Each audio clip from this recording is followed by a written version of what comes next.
Almost सभी आ गए sir, सारे बच्चे आ गए हैं। ठीक है, क्लास थोड़ी आज लेट से शुरू हुई है, इसके लिए आप टेंशन ना लें।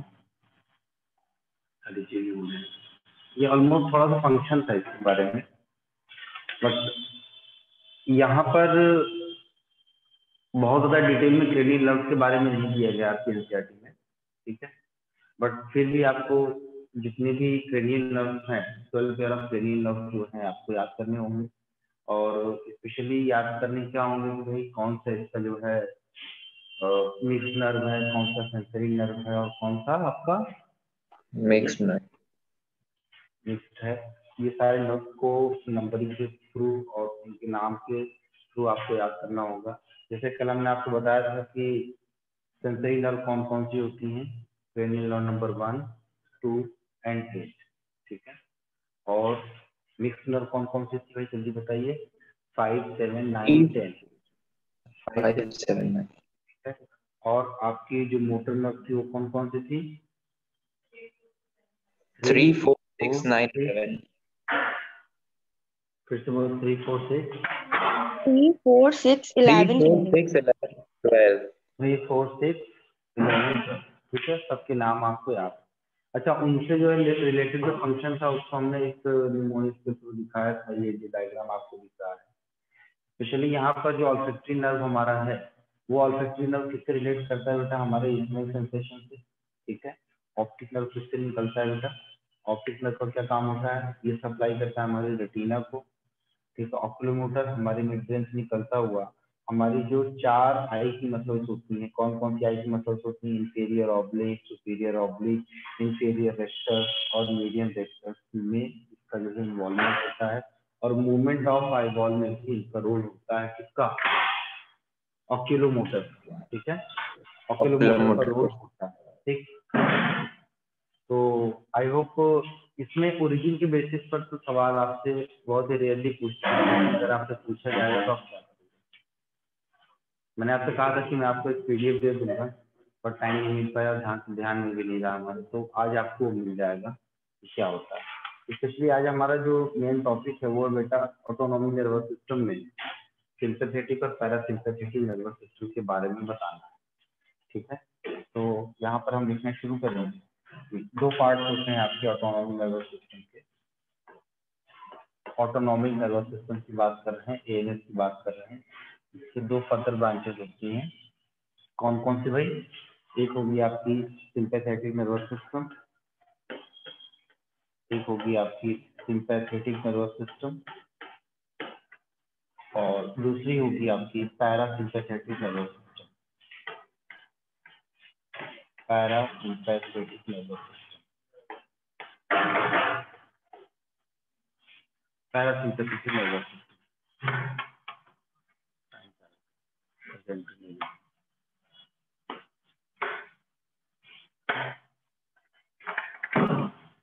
पैरासिम्पैथेटिक ये 2 हैं, ठीक है। तो सबसे पहले चीज यहाँ से जो सवाल बनता है, सिंपैथेटिक नर्वस सिस्टम और पैरासिम्पैथेटिक नर्वस सिस्टम का ओरिजिन कैसा है, कहाँ से ये ओरिजिनेट कर रहा है ना, कौन कौन सी नर्व होती है। तो यहाँ पर लिखिएगा सिंपैथेटिक नर्वस सिस्टम में इसका जो ओरिजिन है बेटा वो है कौन सी ओरिजिन? थोरैकोलम्बर इन ओरिजिन या थोरैकोलम्बर आउटफ्लो। पहला पॉइंट है थोरैकोलम्बर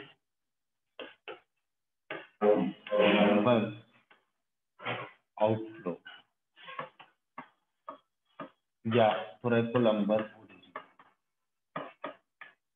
किस रीजन से निकलता है? थोरैसिक और लंबर रीजन से निकलता है, इसका मतलब ये हुआ, ठीक है। तो इसको हम कह सकते हैं T1 से लेकर के T12 तक, और लंबर में कहाँ तक बेटा? L1, L2 and L3। L1 से लेकर के L3, ये इसकी ओरिजिन है, बहुत इंपॉर्टेंट है। इसकी बखिया उधेड़िएगा आप एमबीबीएस में जा करके, ये बाल की खाल होती है ना इसकी, आप एमबीबीएस में जब जाइएगा तो वहां पर उधेड़ दीजिएगा पूरा क्या होता है। जब न्यूरो एनाटॉमी आप पढ़ेंगे एमबीबीएस के फर्स्ट ईयर में, तब आपको और अच्छे से डिटेल में क्लियर होगा, ठीक है। ये हो गया आपका L1, L2, L3 and T1 to T12। Parasympathetic nervous system जो होता है बेटा वो किस ओरिजिन का होता है, वो क्रेनियोसैक्रल ओरिजिन का होता है। ठीक है, क्योंकि मैं समझता हूँ आप लोगों ने कई बार इसको पढ़ा भी है। क्रेनियोसैक्रल ओरिजिन का है, इज इट क्लियर? अब ये क्रेनियोसैक्रल ओरिजिन है तो क्रेनियल नर्व कौन कौन सी इसमें इन्वॉल्व होती है? 3, 7, 9, 10। ठीक है, कौन कौन सी इन्वॉल्व होती है बेटा? 3, 7, 9, 10। और सैक्रल नर्व कौन कौन सी इन्वॉल्व होती है?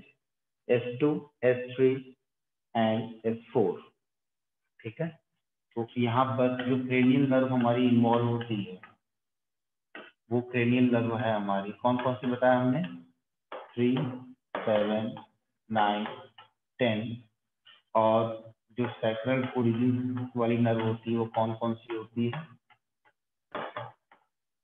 S2, S3 और S4। S2, S3, S4। ठीक है, ये ओरिजिन की इसका खाली कंठस्थ कर लीजिए दिमाग में, इसको मेमोराइज कर लीजिए। एक पॉइंट और लिखिएगा कि सिंपैथेटिक नर्वस सिस्टम में इसका जो प्री गैंग्लियोनिक नर्व फाइबर है वो शॉर्ट है। ठीक है बेटा, इसमें जो प्री गैंग्लियोनिक नर्व फाइबर है वो शॉर्ट है। प्री गैंग्लियोनिक नर्व फाइबर जो है कैसा है? शॉर्ट है। तो पैरासिम्पैथेटिक में इससे जब अपोजिट हो जाएगा, प्री गैंग्लियोनिक फाइबर जो है वो कैसा है? लॉन्ग है। ठीक है, ये आपका अभी एक डायग्राम हम आपको बताने की कोशिश करेंगे। प्री गैंग्लियोनिक फाइबर जो है इसका लॉन्ग है। गैंग्लियन तो समझते हो ना क्या होता है? क्या होता है बेटा? गैंग्लियन को बताइए, क्योंकि मैंने शुरू की क्लास में इसकी एबीसीडी बता दी थी क्या होता है कैसे होता है। इन स्पाइट ऑफ दैट अगर अभी भी आप कंफ्यूज हैं तो आप पुराने लेक्चर्स को उठा करके एक बार फिर से देखिए, नोट्स पढ़िए, इससे वक्त जाया नहीं। अगला पॉइंट, ये सारी पॉइंट बहुत इंपॉर्टेंट हैं। ठीक है, जो जितने भी पॉइंट हम बता रहे हैं बिल्कुल समझ लीजिए क्या है इसका कंक्लूजन हम आपको बता रहे हैं। प्री गैंग्लियोनिक नर्व फाइबर है तो प्री है तो इसका पोस्ट भी होगा, है ना? इसका जो प्री गैंग्लियोनिक फाइबर है वो शॉर्ट है। और प्री गैंग्लियोनिक जो साइनेप्स है इसका प्री गैंग्लियोनिक साइनेप्स है वो किस टाइप का है बेटा? कोलिनर्जिक है। ये भी लिखिए, अभी लिख लीजिए, आगे बताते हैं आपको। इसका जो प्री गैंग्लियोनिक साइनेप्स है, प्री गैंग्लियोनिक साइनेप्स इसका कैसा है बेटा? कोलिनर्जिक।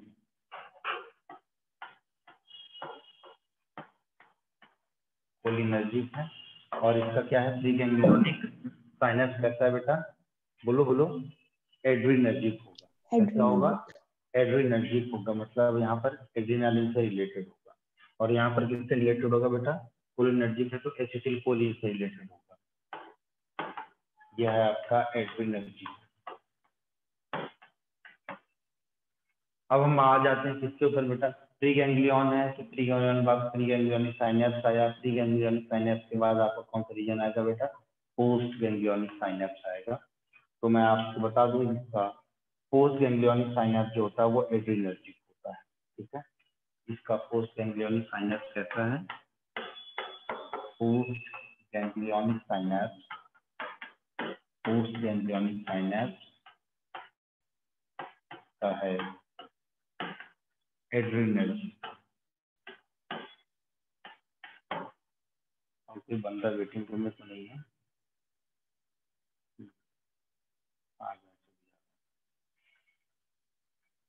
ठीक है, और इसका पोस्ट गैंग्लियोनिक साइनेप्स कैसा है बेटा? इस वाले का कोलिनर्जिक। कोलिनर्जिक।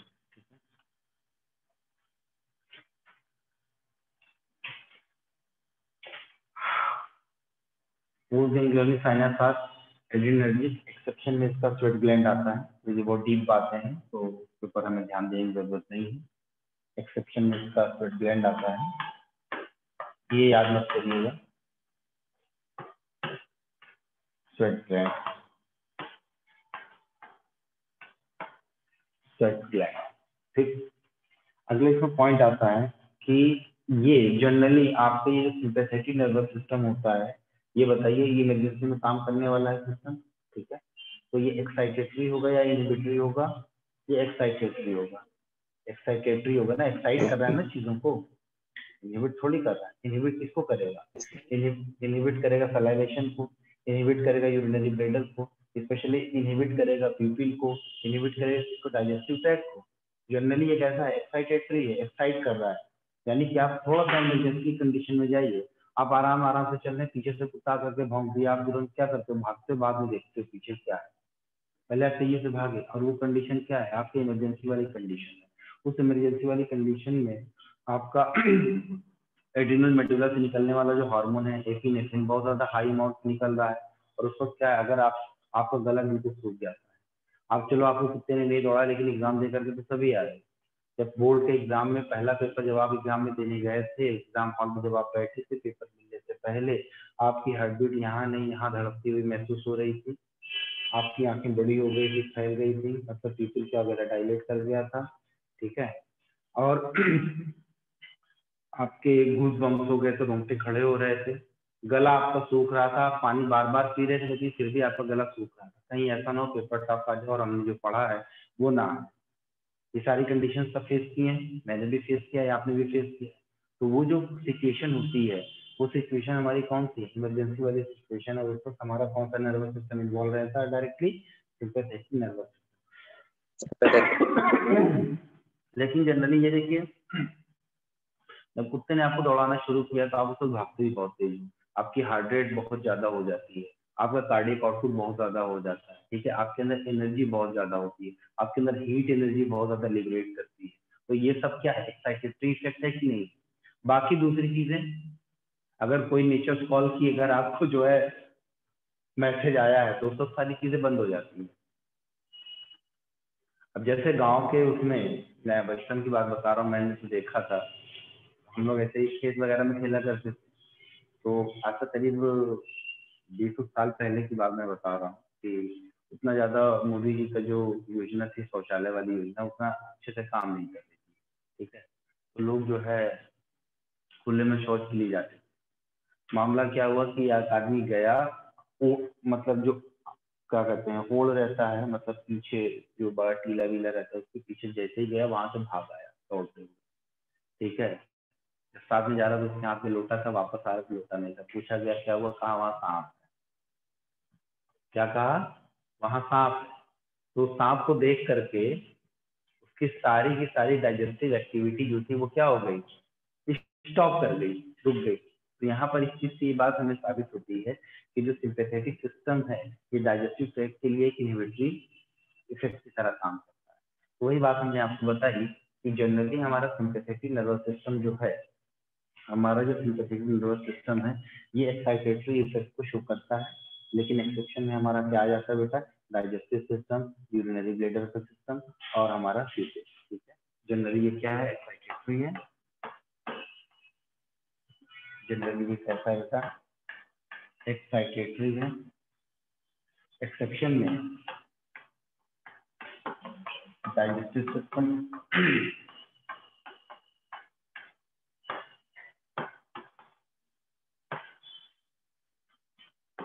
यूरिनरी ब्लैडर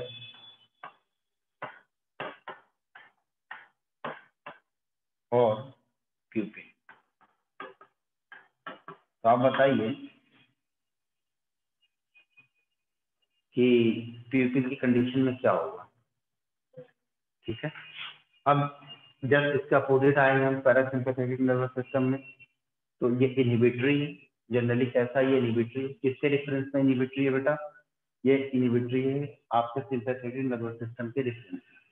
तो यहाँ पर हम क्या लिख सकते हैं? यहाँ पर लिख सकते हैं दीज आर जनरली इनहिबिटरी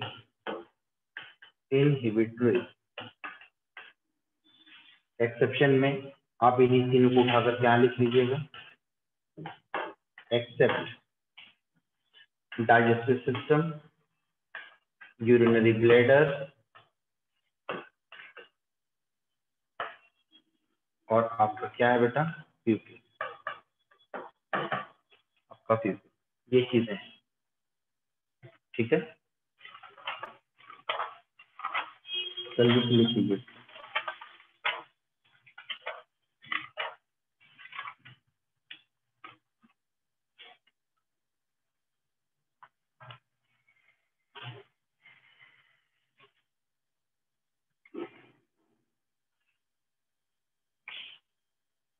तो यहाँ पर ये 3 पॉइंट जो लिखे गए थे, प्री गैंग्लियोनिक साइनैप्स और प्री गैंग्लियोनिक जो है साइनैप्स कोलिनर्जिक होता है, ये तीनों जो लिखे गए थे ये केमिकल साइनैप्स के रिफरेंस में सारी बातें की गई।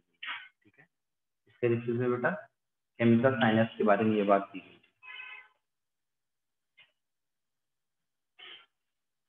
ये हो गया आपका?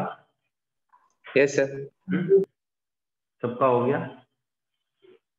तो चलिए हम आपको इन तीनों पॉइंट्स को डायग्राम के थ्रू समझाने की कोशिश करते हैं आपको।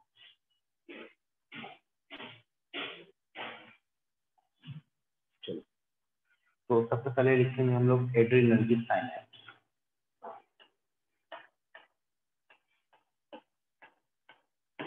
एड्रेनर्जिक साइनैप्स,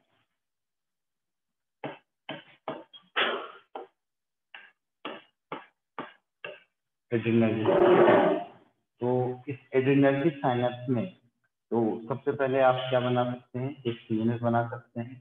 ठीक है, बड़े क्रिएटिव होते हैं, बहुत अच्छे होते हैं शुक्ला जी, आप बहुत ज्यादा क्रिएटिव, देख के अच्छा लगा। ये मान लेते हैं कि हमारा क्या है, हमारा सीएनएस का पार्ट है, लाइक हमारा स्पाइनल कॉर्ड है। ठीक है, और ये इसका सेंट्रल कैनाल है, और ये देखिए यहाँ पे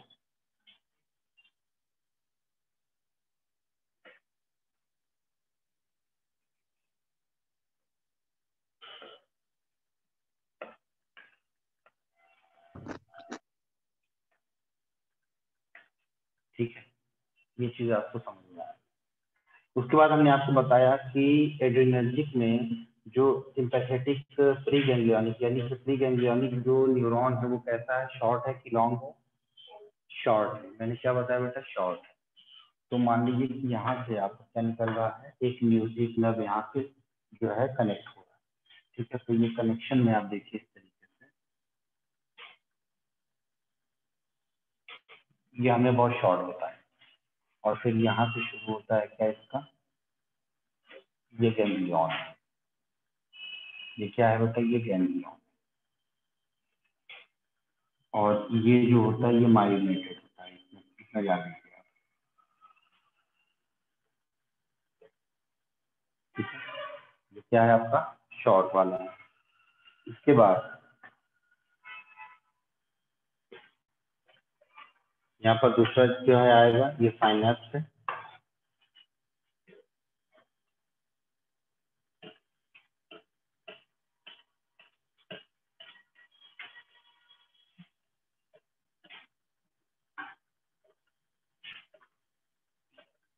और ये क्या है बेटा, लॉन्ग। ये इसके कंपेयर में ये वाला आंसर क्या है बेटा, लॉन्ग।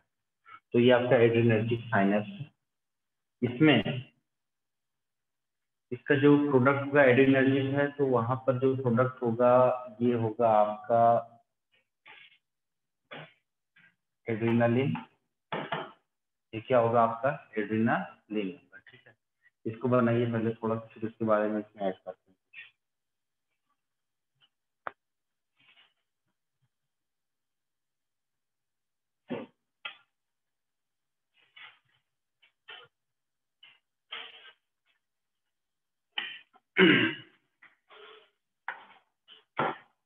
ये जो दिख रहा है ये है आपका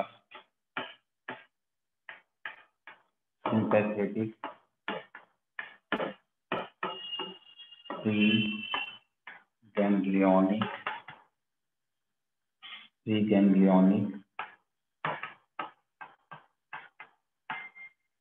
न्यूरॉन।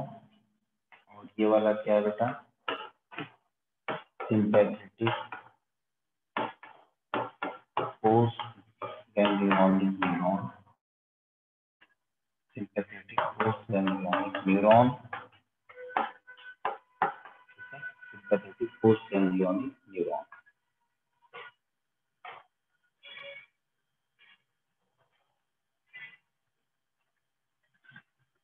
ठीक है। अच्छा, जब इसका उल्टा हो जाएगा इस केस में कोलिनर्जिक वाले साइनेप्स में,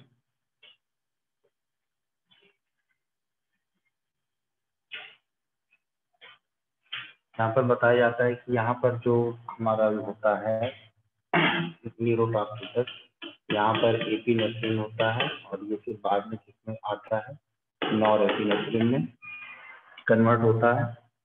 इसका जस्ट उल्टा हम कर देंगे तो ये कोलिनर्जिक हो जाएगा, और कोलिनर्जिक के केस में ये आप समझिए, कोलिनर्जिक के केस में ये वाला लॉन्ग हो जाएगा, ये वाला शॉर्ट हो जाएगा।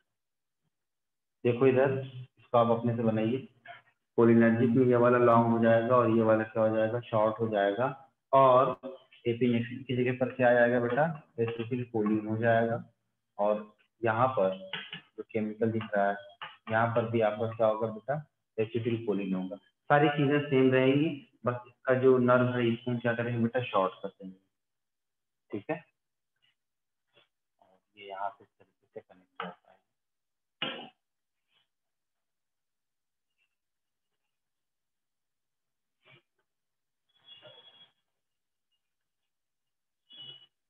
तो ऊपर वाला जो पाथ है आपको दिख रहा है वो आपका सिंपैथेटिक पाथ है, नीचे वाला जो दिख रहा है आपका वो कौन सा है बेटा, पैरासिम्पैथेटिक पाथ। डायग्राम आप दोनों बनाएंगे।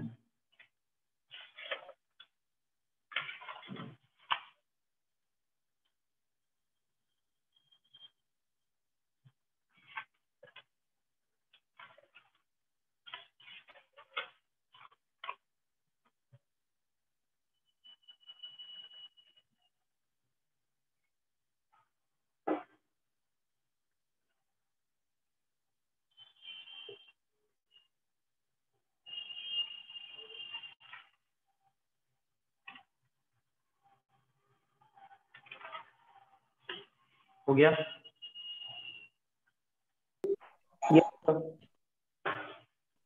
Yes sir.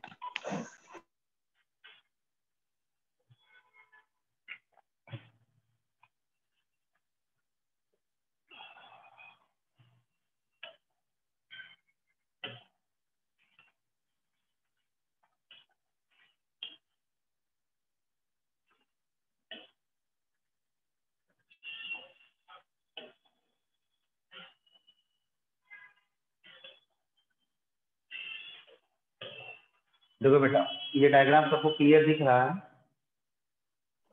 Yes sir. सबको दिख रहा है? एक तरफ है पैरासिम्पैथेटिक नर्वस सिस्टम और एक है आपका सिंपैथेटिक नर्वस सिस्टम। ठीक है, सिंपैथेटिक के बारे में मैंने बताया कि ये कैसा है बेटा, थोरैको लंबर आउटफ्लो वाला है। कैसा है ये, थोरैको लंबर। तो अब ध्यान से देखिए कि ये वाला जो रीजन है ये कौन सा है बेटा, थोरैसिक रीजन है। ठीक है, ये पूरा थोरैसिक रीजन है, ये पूरा जा रहा है थोरैसिक रीजन यहाँ तक, ये यहाँ तक थोरैसिक रीजन है। उसके बाद आपको ये वाला जो रीजन दिख रहा है ये कौन सा है बेटा, लंबर रीजन है, ये वाला यहाँ L1 L2 L3। ध्यान से देखिए। ठीक है, ऊपर का क्या है, थोरैसिक T1 से लेकर के T12 तक। उसके बाद ये क्या है बेटा, L1 L2 और L3। तो ये क्या हो गया हमारा, थोरैको lumbar outflow. Is it clear और नॉट, बोलो भाई। तो Yes, जितनी भी नर्व clear निकल sir. रही है यहाँ से थोरैसिक रीजन और लंबर रीजन से निकल रही है। दूसरी तरफ हमने बताया पैरासिम्पैथेटिक नर्वस सिस्टम में ये क्या करता है बेटा, इसका जो ओरिजिन है पहले हम इस पर बात करेंगे, क्रेनियोसैक्रल है। कौन सा है, क्रेनियोसैक्रल। तो सारे क्रेनियल नर्व को यहाँ पर दिखाया नहीं गया है, यहाँ पर बस 1 2 3 दिखाया गया, तो ग्रुप में दिखाया गया। इसके बाद आपको क्या दिखाया गया, सैक्रल रीजन का ये वाला, यही है ना, सैक्रल तो यही होता है ना। Yes. उसके नीचे कॉन्फ्लिक्स आ जाता है। ये क्या हो गया आपका, क्रेनियोसैक्रल आउटफ्लो। ये वाला क्या था, थोरैको लंबर आउटफ्लो। ठीक, कंफ्यूजन था पहले, नहीं था। रमा ये बात समझ में आ रही तुमको इस टॉपिक में दिक्कत थी? हाँ सर, अब क्लियर हो रहा है। गुड। तो बेटा आप देखो, पहले हम सिंपैथेटिक की बात करते हैं। जब आपके ऊपर टॉप गिरा था तो उस वक्त क्या हुआ था? उस वक्त देखिए कि आपकी पेपर डायलेट कर गई थी, सलाइवेशन इनहिबिट कर दिया था, गला सूख गया था, हार्ट रेट आपका इंक्रीज कर गया था, इसकी रिस्पॉन्स में क्या हुआ था? हार्ट बीट बढ़ गई थी। ठीक है, हमारा रिलैक्स एयरवेज, सांस तेजी से आ रही थी, ठीक है, लेकिन ढेर सारी। Inhibit the activity of stomach, यानी कि पेरिस्टाल्टिक की एक्टिविटी क्या होती है? ये इनहिबिट कर जाती है। और inhibit the gall bladder and inhibit the activity of intestine, secrete the epinephrine and norepinephrine, and gall bladder क्या, सॉरी, यूरिनरी ब्लैडर क्या होता है बेटा? रिलैक्स कर जाएगा। और जब भी कभी हम जानते हैं कि यूरिनेशन होता है, यूरिनेशन रिफ्लेक्स कब आता है? जब ब्लैडर हमारा फिल होता है और उसके अंदर कॉन्ट्रैक्शन होता है। जब रिलैक्स हो जाएगा तो इसके अंदर जो स्ट्रेच रिसेप्टर्स होते हैं वो स्टिमुलेट नहीं कर पाएंगे। उसकी वजह से क्या होगा? यूरिनेशन की अगर उस वक्त जो है रिक्वायरमेंट है तो वो बंद हो जाएगा, इमरजेंसी की कंडीशन। इसका जस्ट उल्टा आप यहाँ पर देखते हो। ठीक है, जनरली जब आदमी मर जाता है तो दो तीन चीजें चेक करते हैं। एक तो उसकी पल्स चेक करते हैं, यहाँ पे पल्स चेक करेंगे, या इसका जो है रिस्ट पे जो है उसका पल्स चेक करेंगे। नहीं मिल रही होती है तो हार्ट रेट चेक करेंगे स्टेथोस्कोप से। फिर भी अगर नहीं मिल रही होती है तो फाइनली डिटेक्ट करने के लिए हम क्या करते हैं? उसकी आंख फैला करके टॉर्च की रोशनी डालते हैं। तो टॉर्च की रोशनी डालने का मतलब क्या है? एक इमरजेंसी पड़ रही है, इमरजेंसी लाइट पड़ रही है आपके ऊपर, तो इमरजेंसी में रिस्पॉन्स करना होता है कि पीपल क्या होती है? डायलेट कर जाती है। तो वहां पर ऐसा कुछ नहीं होता है। ठीक है, पैरासिम्पैथेटिक में क्या होता है? पीपल क्या होती है बेटा? कॉन्ट्रैक्ट करती है, स्टिमुलेट सलाइवा होता है, हार्ट रेट को स्लो किया जाता है, एयरवेज कॉन्ट्रैक्ट होता है, stimulate the activity of stomach होता है, स्टिमुलेट गॉल ब्लैडर होता है, स्टिमुलेट एक्टिविटी ऑफ इंटेस्टाइन होता है, कॉन्ट्रैक्ट द ब्लैडर होता है। और इम्पोर्टेंट पॉइंट एक ये है कि इमरजेंसी की कंडीशन में इजैकुलेशन हो जाता है। इमरजेंसी की कंडीशन में क्या हो जाता है बेटा? इजैकुलेशन हो जाता है मेल के केस में। ठीक है, इजैकुलेशन का मतलब क्या होता है? डिस्चार्ज ऑफ सीमेन।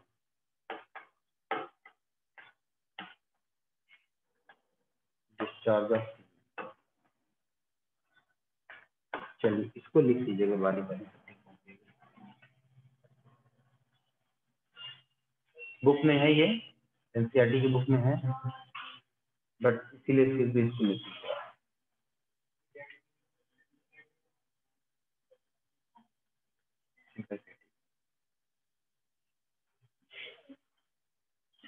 जल्दी करो इसको, तुमको अलग से कहना पड़ेगा। छापो इसको।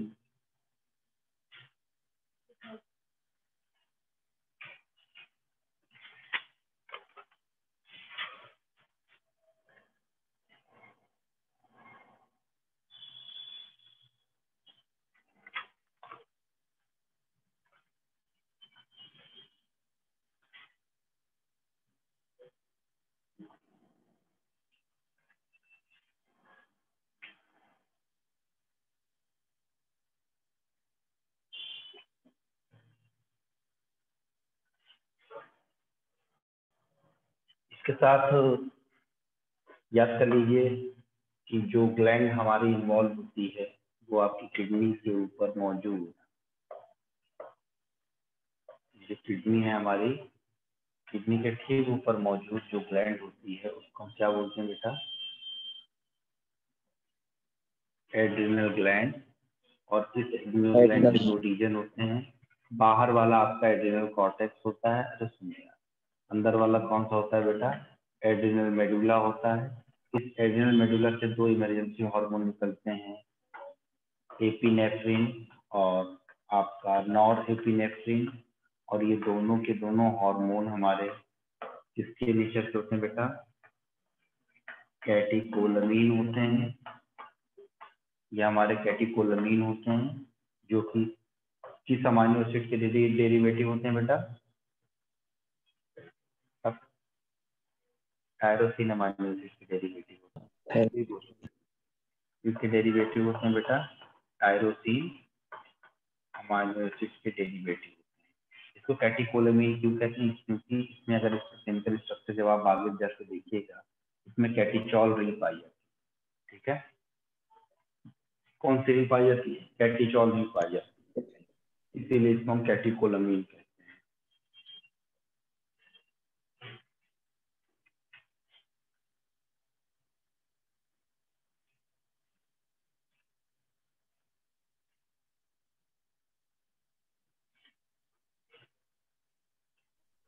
सर एक क्वेश्चन पूछना था।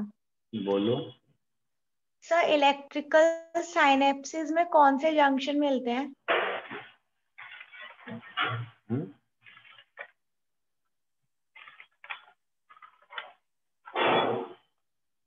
Junction in the sense? Junction मतलब जैसे gap junction, tight junction, electrical synapse में कौन से मिलते हैं? इसका जवाब तुम्हें खुद पता है।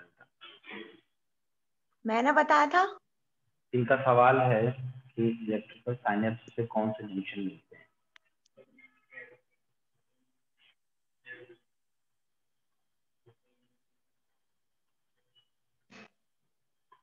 बेटा देखो, टाइट जंक्शन तो होगा नहीं, तुम्हें पता होगा, क्योंकि अगर साइनेप्स है, अगर ट्रांसमिशन हो रहा है तो हाँ। टाइट कहाँ से होगा? ठीक है, फिर कौन सा हो सकता है? जैसे देखिए, आपने हार्ट के इम्पल्सेस के बारे में पढ़ा है, कार्डियक इम्पल्स के बारे में पढ़ा है, तो वहाँ पर क्या होता है? गैप जंक्शन होता है। Gap junction. गैप जंक्शन होता है। ठीक है, अगर इंटर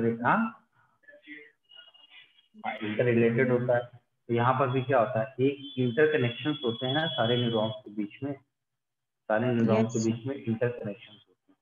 तो जनरली जंक्शन की बात नहीं की जाती। अगर इम्पल्स के नॉर्मली जनरली इम्पल्स के रेफरेंस में बात अगर की जाएगी तो वहां पर जो है गैप जंक्शन को ओके सर। लिख लिया ये। अब हम जो बात करेंगे बेटा वो टाइप्स ऑफ रिसेप्टर्स की बात करेंगे, हमारी बॉडी में कौन कौन से कैसे कैसे रिसेप्टर्स हैं। ठीक है, क्या आप लोगों ने आइस के ऊपर थोड़ा बहुत स्टडी किया कल? Yes sir. आइस के ऊपर थोड़ी बहुत स्टडी की थी आपने कल? Yes ice sir. अपनी आइस के बारे में। तो क्या आइस को आइस का मतलब ice not ice, it's ice. हाँ, इसमें पढ़ा था फोकल लेंथ क्या होती है।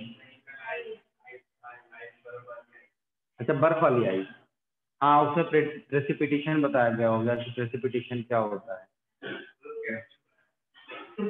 अरे प्रेसिपिटेशन मतलब, जैसे प्रेसिपिटेशन का मतलब ही होता है कोई चीज ऊपर से नीचे आ रही है। अब ऊपर से नीचे में दो चीजें आ सकती हैं, या तो पानी आ जाए तो बर्फ आएगा, और बर्फ में भी अलग अलग चीजें, स्नो भी होता है और फिर ओले भी पड़ते हैं। ऐसे बड़े बड़े ओले पड़ते हैं कि कार वार में जो है गड्ढा हो जाता है पड़ने के बाद, किसी के सर पे गिरे तो सर में छेद हो जाएगा उससे, है ना। वैसे तुमने कुछ चीजें देखे हैं इसके अंदर, इसके अंदर नाइट के अंदर? हाँ, बाल आ गया है।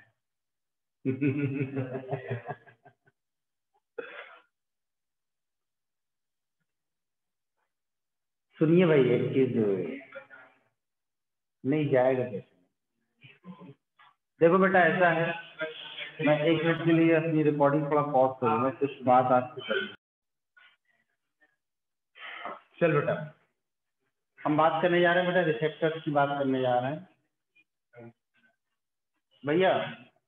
हर एक चीज थोड़ा सा चुप हो जाने से बड़ी मेहरबानी होगी हमारे ऊपर। हम बात करने जा रहे हैं बेटा रिसेप्टर्स की।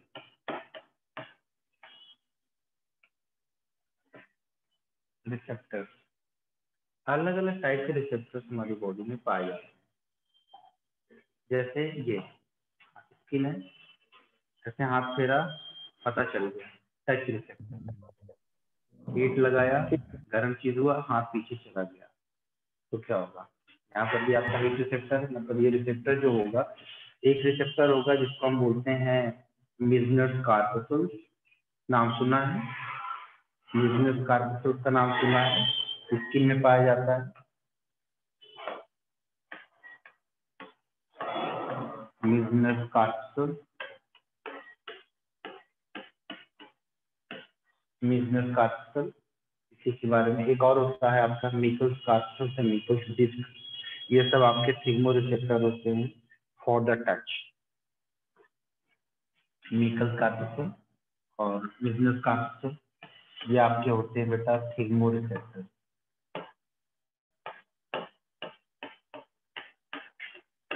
थिग्मोरिसेप्टर्स का मतलब क्या होता है बेटा? For the touch.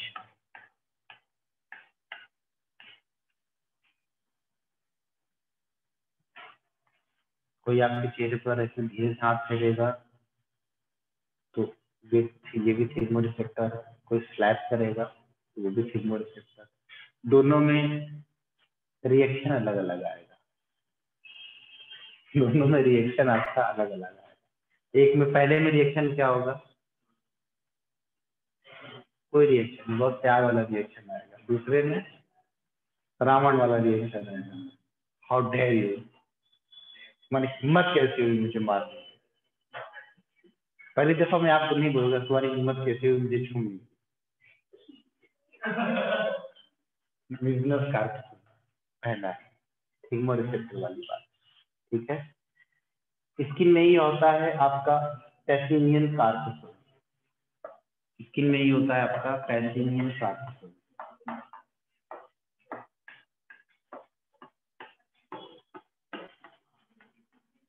जो प्रेशर हम दे रहे हैं ये देखो देखो इधर देखो, ए लड़की, हम ऐसे प्रेशर दे रहे हैं चीजों, यहाँ प्रेशर दे रहे हैं, यहाँ प्रेशर दे रहे हैं, यहाँ प्रेशर। तो ये प्रेशर कहाँ पर फील हो रहा है? बॉडी में फील हो रहा है। स्टिमुलस कहाँ से आया? स्किन से आया। मतलब ये भी कहाँ पर होगा? स्किन में होगा। किसके लिए होगा ये? Pressure, for the pressure. और प्रेशर को फील करने वाला जो रिसेप्टर होता है वो कौन सा होता है? नहीं पता? बैरो रिसेप्टर क्या कहते हैं? बैरोमीटर का नाम सुना होगा आपने, ठीक है। Yes sir. उसी से उठाया गया है बैरो रिसेप्टर,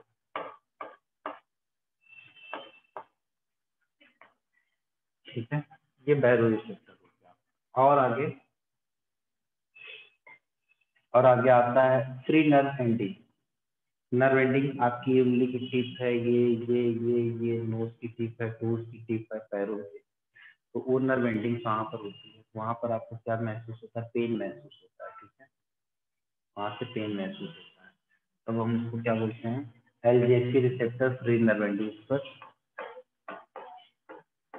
अच्छा, ये आप लोगों को थोड़ा सा जान लीजिए, नीट वीट में हमें नहीं लगता ये सब पूछेगा कभी, ठीक है।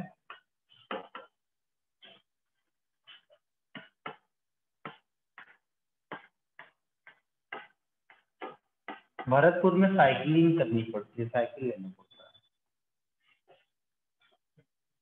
घूमने के लिए पूरा।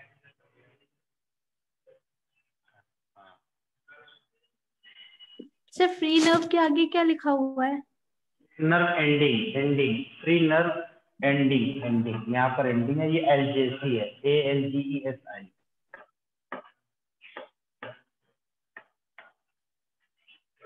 इसके लिए बेटा ये पेन के लिए, पेन को फील करवाता है।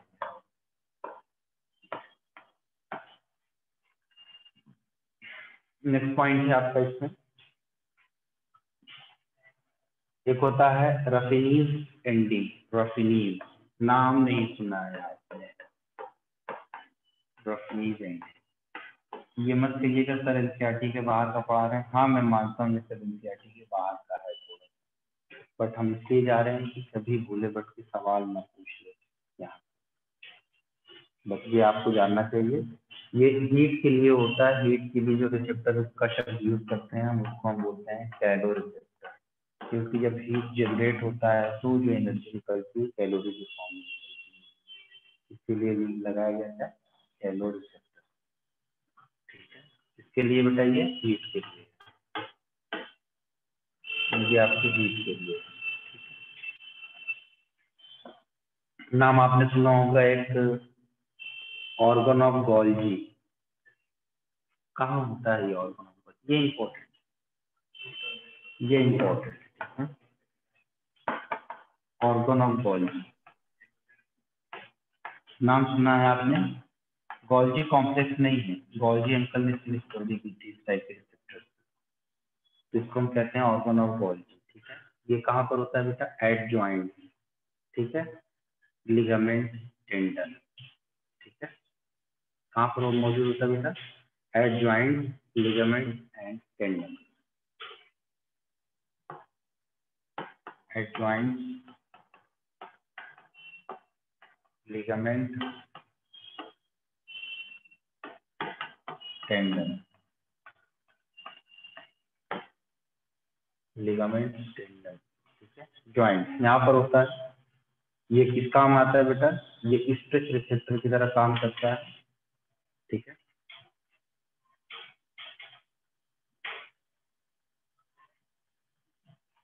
हमारी ये जो स्किन है ना, स्किन स्पेशली ये वाली नीचे वाली स्किन, सब क्यूटेनियस लेयर पर, सब क्यूटेनियस लेयर पर एक कार्पोसल पाया जाता है जिसको हम कार्पोसल ऑफ मैजिनी कहते हैं।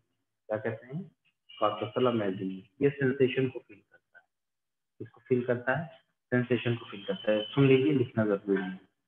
बाकी अब जो बात बताने जा रहे हैं वो कुछ ज्यादा और इम्पोर्टेंट है, क्योंकि आइज और ईयर में इसको हम रिवाइज दोबारा करेंगे। मैकुला का नाम सुना होगा, क्रिस्टा का नाम सुना होगा आपने। ठीक है, मैकुला और क्रिस्टा ये कहाँ पर होते हैं बेटा? हाँ शाबाश, ये होते हैं हमारे ईयर में। मैकुला होता है और आपका क्या होता है? क्रिस्टा होता है। मैकुला और क्रिस्टा ये हमारे इंटरनल ईयर में पाए जाते हैं या इनर ईयर में पाए जाते हैं। ठीक है, ये इनर ईयर में पाए जाते हैं और इनका काम क्या होता है बेटा? इनका काम होता है स्टैटो रिसेप्टर की तरह बॉडी को बैलेंस करने में काम आता है। इसीलिए हम अपने कान को क्या बोलते हैं? स्टैटो अकाउस्टिक ऑर्गन। स्टैटो का मतलब होता है सीधे खड़े रहना, यानी बैलेंस के लिए, और अकाउस्टिक वर्ड आता है इससे सुनने के लिए। ठीक है, तो इसलिए कान को हम मिलाकर क्या बोलते हैं? स्टैटो अकाउस्टिक ऑर्गन। ठीक है, अगर कोई पेशेंट जाकर के डॉक्टर से कंप्लेन करता है मुझे चक्कर बहुत आते हैं, तो डॉक्टर एमआरआई नहीं करवाएगा तुरंत। अगर अच्छा डॉक्टर तो पहले ये पूछेगा आपके कान में कोई प्रॉब्लम तो नहीं है, कान बहता तो नहीं है, कम तो नहीं सुनाई पड़ता है, ये सारी हिस्ट्री लेगा। क्योंकि जो हमारा इनर ईयर का जो यूट्रिकुलस वगैरह है, मेडुला है और क्रिस्टा है, इन सब मिल करके हमारे बॉडी को बैलेंस करते हैं। इसीलिए कभी अगर आपने प्लेन में सफर किया होगा, जब हाई एल्टीट्यूड पर जब हमारा प्लेन रहता है तो हमारे कान जो होते हैं उसमें बंद हो जाते हैं और कान आपका दर्द करने लगता है। ठीक है, सबके साथ नहीं। एक बार ये ऐसा हुआ, मैं कश्मीर से हमारी फ्लाइट की डायरेक्ट कहाँ से बनारस की थी, तो दिल्ली से होते हुए गई। तो दिल्ली तक तो सही सलामत आया। ठीक है, 1 घंटे 20 मिनट का सफर था। उसके बाद वहां से फ्लाइट ली कहाँ पर? बनारस के लिए, एयर इंडिया की फ्लाइट थी। अब भाई साहब मेरा कान जो दर्द करना शुरू हुआ, क्या बताएं। फ्लाइट जब लैंड की तब जाकर के थोड़ा सा राहत हुआ, तब ठीक हो गया। तो ये चीज तो मैंने पहले पढ़ रखी थी, जब मेरे साथ गुजरी तब हमें पता चला कि हाँ ऐसा होता है, प्रैक्टिकल है। ठीक है, अब जैसे आप देखो, आप कैसे गोल गोल गोल गोल गोल गोल घुमा के जब आप छोड़ देते हो तो आप तुरंत खड़े नहीं दे पाते, किसी भी डायरेक्शन में धड़ाम से गिर जाते। तो ये जो गिरने वाली बात है, आपका ब्रेन काम नहीं हुआ, तो आपके ईयर का काम। ठीक है, जो हमारे ईयर के अंदर जो लेबरिंथ है, मेम्ब्रेनस है, बोनी है, ठीक है, ये सारी चीजें ये सब मिलकर के काम करती है। तो हम इसके बारे में डिस्कशन करेंगे वो डिटेल में। तो मैक्युलर क्लस्टर जो होता है हमारे इनर ईयर में होता है और ये किसकी तरह काम करता है बेटा? स्टैटो रिसेप्टर की तरह काम करता है। ठीक है, ये काम करता है स्टैटो रिसेप्टर की तरह। स्टैटो रिसेप्टर का मतलब क्या होता है बेटा? बैलेंस। ये भी जो हम चुपचाप सीधे खड़े होकर के अपना काम कर रहे हैं, आप लोग चुपचाप बैठ करके अपना काम कर रहे हो, ये जो बैलेंसिंग पोजीशन आपकी बनी हुई है आपके कान की वजह से, आपके ईयर की वजह से। ठीक है, इसके बाद आपका आता है वही जहाँ से सारी कुछ होती है संसार की, रेटिना। ठीक है, इसके लिए बताइए, फोटो रिसेप्टर के लिए रेटिना हमारा क्या है? फोटो रिसेप्टर है। ठीक है, इसी रेटिना में जब हम जाएंगे और तो आपको बाइपोलर न्यूरॉन्स वगैरह देखने को मिलेंगे। एक और होता है हमारे कान में जिसको हम बोलते हैं बेटा ऑर्गन ऑफ कॉर्ड आई। नाम तो सुना है ना, ऑर्गन ऑफ कॉर्ड आई। ये सुनने में काम करता है। सुनने के लिए आप करते हैं फोन, तो फोन से बना है फोनो, फोनो रिसेप्टर, फोनो रिसेप्टर, सुनने वाला रिसेप्टर, फोनो रिसेप्टर, ठीक है। पेट में हेयर सेल्स भी प्रेजेंट होते हैं। और टंग में आपके एक रिसेप्टर होता है जिसको हम गस्टेटो रिसेप्टर कहते हैं। आपको पता है टेस्ट के लिए अलग अलग टेस्ट बर्ड्स होती हैं, तो जो आपका टेस्ट बर्ड होता है, टेस्ट बर्ड ऑफ टंग, किसके लिए बेटा, गस्टेटो रिसेप्टर के लिए। गस्टेटो रिसेप्टर के लिए ये होता है, बताते हैं ना आज गुलाब जामुन कम मीठा था, कल गुलाब जामुन ज्यादा मीठा था, पनीर की सब्जी तीखी है कि मीठी है, चिकन चिल्ली में चिकन में क्यों चीनी डाला जाता है, क्यों मीठा हो जाता है।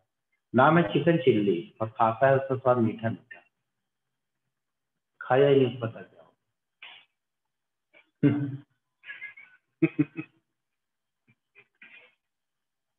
तुम खाइयो, खाती हो, तुम लोग वेजिटेरियन हो ना, हम भी वेजिटेरियन, पूरी तरीके से वेजिटेरियन। पूछो कैसे?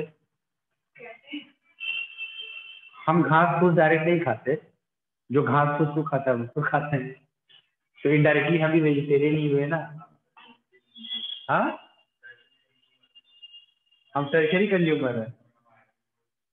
हाँ बेटा, तुम लोग ऑटोट्रॉफ है ना, अभी हम बकरी छोड़ देंगे तुम्हारे ऊपर, सब चल जाएगी तुम्हें। ठीक है, taste buds of tongue gustatory receptor है।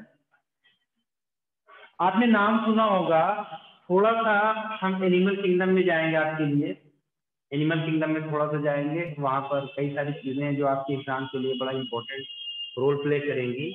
एक का नाम, चुप हो जाओ लड़की, तो तुम्हारा हम इंटरनल ईयर निकाल लेंगे, फिर बैठना आराम से।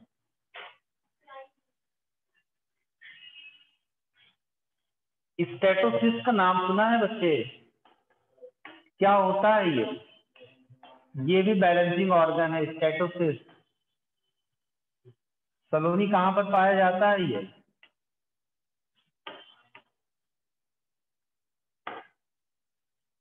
स्टेटोसिस कहाँ पर पाया जाता है? लिखिए, बैलेंसिंग ऑर्गन या balancing structure in ctenophores, medusa of coelenterate and some mollusc. Polyp में नहीं, दो सिलेंट्रेट में दो होते हैं ना स्ट्रक्चर, एक तो पॉलिप वाला स्ट्रक्चर होता है इस तरीके से, हाइड्रा वाला देखिए इधर, ये पॉलिप स्ट्रक्चर है, और जेलीफिश वाला कैसा है? मेड्यूसा। ये मेडुसा है। इसको बॉडी को बैलेंस करना है। ये फ्री स्विमिंग होता है, फ्री स्विमर होता है, और ये कैसा होता है बेटा? स्टैटिक होता है, सेसाइल होता है, सेडेंटरी होता है, कुछ भी चाहिए। ये फ्री स्विमर होता है, फ्रीली स्विम करता है, ठीक है। तो इसकी बॉडी को बैलेंस करने के लिए जो ऑर्गन है, जो स्ट्रक्चर, उसको हम क्या बोलते हैं बेटा? स्टेटोसिस। तो ये किसमें पाया जाता है बेटा? ये पाया जाता है टीनोफोर्स में। टीनोफोरा को जानते हैं ना, जिसमें फॉर्म जेलीज आते हैं। सिलेंट्रेट्स में, सिलेंट्रेट्स आप कहिए, मेडुसा ऑफ सिलेंट्रेट्स, खाली सिलेंट्रेट के इसमें तो पॉलिप भी आ जाएगा। और सम मोलस्क, कुछ मोलस्क में भी, ऑक्टोपस में भी होता है लिटिल लिटिल, ठीक है। एमसीआरटी मेंशन है ना ऑक्टोपस, लिख लो तुम, लिख लो तुम, लिख लो, क्या याद करोगे तुम, तुम्हारी बात हम मान रहे हैं। ऑर्थ्रोपोड, ठीक है। इसके बाद आपका आता है एम्फिड। एम्फिड का नाम सुना है? कहाँ? एम्फिड कहाँ पर पाया जाता है? केमोरिसेप्टर इन एस्टेरिस,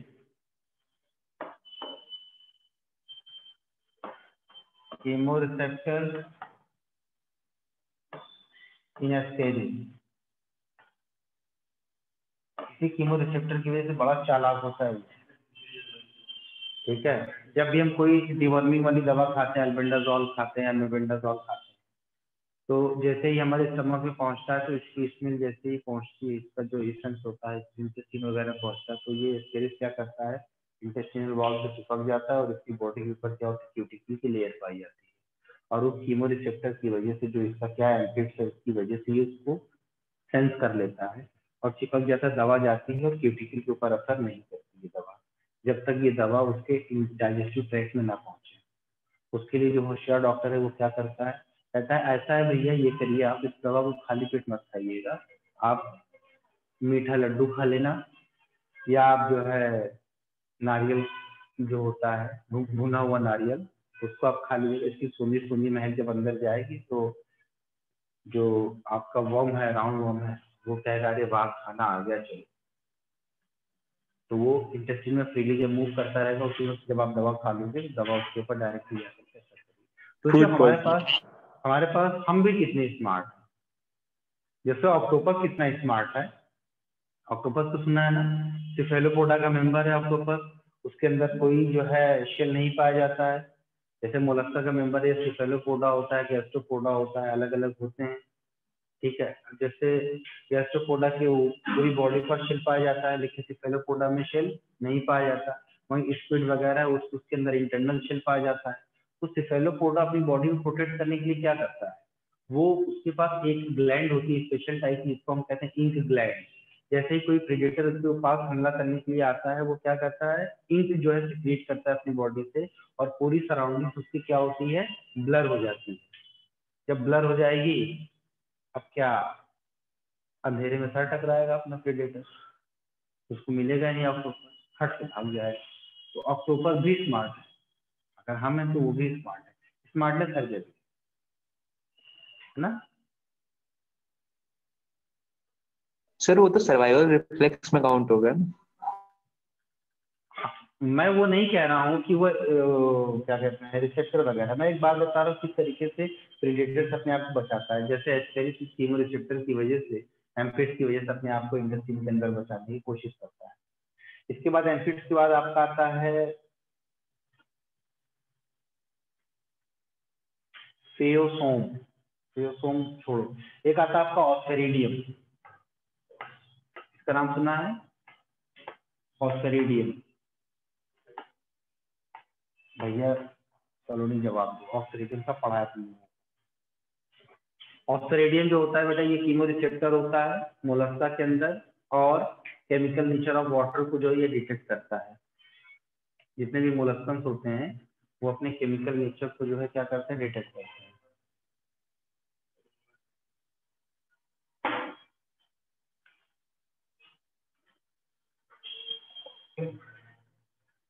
स्टोन एज में तुमको भेजने में मजा आ जाएगा, स्टोन एज में आशाओं काल। ऑस्फेरिडियम, ठीक है, ये भी आपका क्या बेटा, कीमो रिसेप्टर है, ये भी आपका क्या है बेटा, कीमो रिसेप्टर है। कहाँ पर पाया जाता है बेटा, मोलस्का में पाया जाता है, और ये क्या करता है, टू डिटेक्ट द, अबे चुप हो जाता है, to detect the chemical nature of chemical nature of pani, ठीक है, केमिकल नेचर ऑफ वाटर। बाकी नहीं बताएंगे, क्या नहीं बताएंगे, एंटीना का काम क्या होता है, ऑल्फैक्टरी और वाइब्रेटो रिसेप्टर की तरह काम करता है। एनल सर्काई क्या करता है, या एनल सिराई क्या करता है बेटा, वाइब्रेटो रिसेप्टर इन कॉकरोच, जिसको हम ईयर ऑफ कॉकरोच कहते हैं। ठीक है, एक होता है आपका एम्पुला ऑफ लॉरेंजिनी, ये इंपॉर्टेंट है, एम्पुला ऑफ लॉरेंजिनी, ये आपका क्या होता है बेटा, थर्मो रिसेप्टर होता है, शार्क में पाया जाता है, जिसको हम इसके साथ का मेंबर है Scoliodon dog fish, cartilaginous fish है, एम्पुला ऑफ लॉरेंजिनी, लिख लीजिएगा ampulla of Lorenzini, ampulla of Lorenzini, ampulla of Lorenzini. किसमें पाया जाता है बताइए? ये थर्मो रिसेप्टर की तरह काम करता है और ये आपके कार्टिलेजिनस फिश में पाया जाता है। ये है आपका थर्मो रिसेप्टर, ये पाया जाएगा किसमें? शार्क में, स्कूलियोडॉन में। स्कूलियोडॉन को हम डॉग फिश कहते हैं, ठीक है, स्कूलियोडॉन में। और ये दोनों कैसी फिशेस हैं बेटा? कार्टिलेजिनस हैं।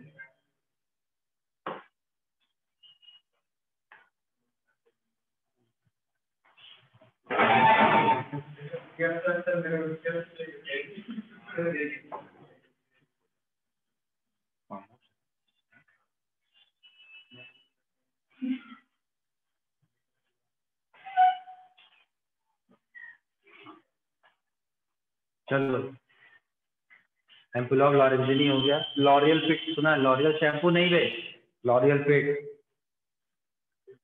पिट, पिट का मतलब गड्ढा, लॉरियल पिट याद कर लेना। पिट वाइपर में पाया जाएगा ये, इसीलिए इसका नाम, वाइपर का नाम पिट वाइपर पड़ा, ठीक है। वाइपर बड़ा ही जहरीला सांप होता है। सबसे जहरीला सांप हमारे इंडिया में है वो करैत, वो है करैत, करैत, ठीक है, हाँ, डंगारस। उसके बाद आपका आता है क्या? वाइपर, देन आपका आता है कोबरा, ठीक है। अगला है आपका लॉरियल पिट, पिट वाइपर में पाया जाता है, ठीक है। ये क्या करता है बेटा? ये थर्मो रिसेप्टर की तरह काम करता है। लिख लीजिएगा, थर्मो रिसेप्टर की तरह काम करता है। एक आपका आता है जैकोब्सन ऑर्गन, ये लॉरियल पिट यानी पिट वाइपर में पाया जाता है। वाइपर ऑफ फ्लाई इसको हम कहते हैं, पिट वाइपर में पाया जाता है। ये थर्मो रिसेप्टर की तरह काम करेगा भाई, ये काम करेगा थर्मो रिसेप्टर की तरह। और एक आपका आता है जैकोब्सन ऑर्गन,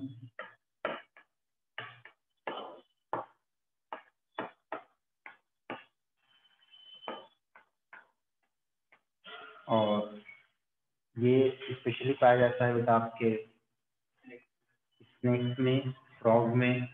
इसका काम क्या होता है? इसका सेंस करना, ऑल्फैक्टरी रिसेप्टर की तरह काम करता है, ठीक है। ये टेस्ट की तरह काम करता है, ऑल्फैक्टरी रिसेप्टर की तरह काम करेगा।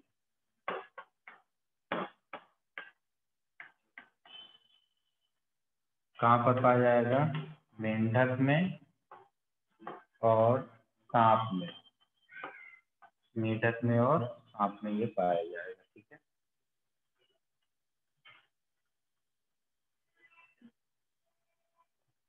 तो it's all about your receptor, it's all about your the receptor, ठीक है। तो आइज का काम नहीं हो पाया, ईयर का काम नहीं हो पाया, ठीक। आइज और ईयर हम आपको नेक्स्ट सेक्शन में पढ़ाएंगे। और कल आपको यहाँ पर रिपोर्ट करना होगा कितने बजे?